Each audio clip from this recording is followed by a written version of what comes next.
जय शिवराय. तर हे बघा फ्रेंड्स, मी खूप दिवसांनी ब्लॉग बनवत आहे. तर आम्ही बाहेर जात आहोत उद्या.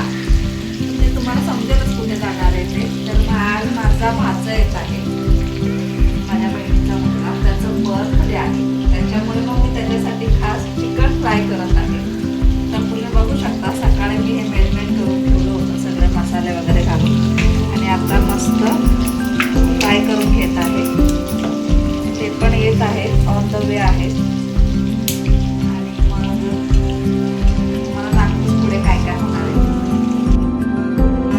नमस्कार. तर हे बघा, आमची तयारी चाललेली आहे. काश्मीरला जाण्यासाठी आम्ही रेडी होत आहोत.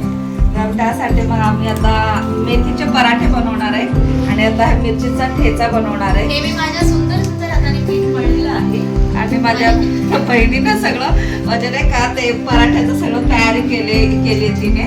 आणि मग आता अजून पण आम्हाला शेंगाच्या पोळ्या माझ्या आईने पाठवलेल्या आहेत मुंबईवरून, माझी बहीण घेऊन आली. आणि आता त्यासोबत आम्ही मेथीचे पराठे, चपात्या, खरडा, आणि परत हे शेंगाचं चटणी, तिळाची चटणी, हे आणि भरपूर सारं स्नॅक्स आम्ही घेऊन जाणार आहे. तर तुम्ही बघाच पुढे अजून काय काय करणार. तुम्ही पण या ना खायला ट्रेन मध्ये आमच्या सोबत.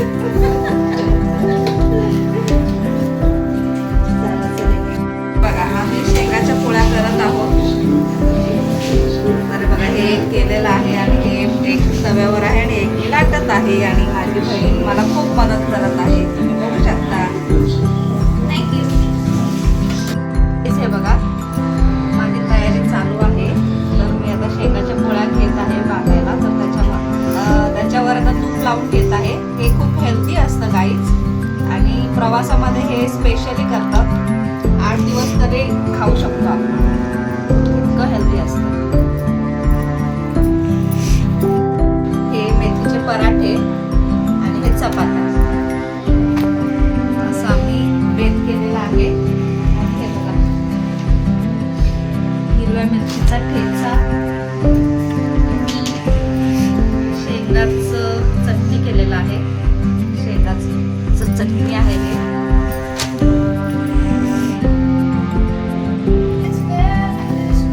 आईने मला तिळाचं चटणी करून पाठवलेलं आहे मुंबईवरून. हे पण ह्याच्यासोबत आम्ही घेणार आहे. तर तुम्हाला कसं वाटलं आमचा ब्लॉग?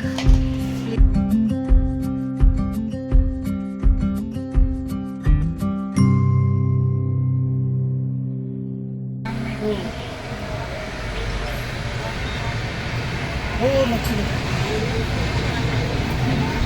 नक्की उद्या पोहोचलेलो आहोत. चालेल सर. भोपाळ रेल्वे स्टेशन करते. बाय. म्हणजे येणार आहे आता थोड्या. हॅलो गाईज, तर आम्ही आता मध्य प्रदेशमध्ये आलेलो आहोत. राणी कळमपती थंडी भरपूर आहे, थंडी आहे. तर आता आम्ही थोड्या वेळाने भोपाळला पोचणार आहोत, आणि आम्ही निघालेलो आहोत काश्मीरला. ट्रेन आहे, त्याचं नाव आहे झेलम एक्सप्रेस. तर आम्ही उद्या सकाळी पोचणार आहोत 10 वाजेपर्यंत. मग तुम्हाला समजेल चालू पुढे काय काय करणार आहे.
आता ट्रेनमधून उतरलो आहे आणि आता आम्ही बसमध्ये बसलो आहे आणि तिथून मग आम्ही कटराला चाललो आहे.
समोर अर्धा कुवारी आणि तेवढा ते दिली समोर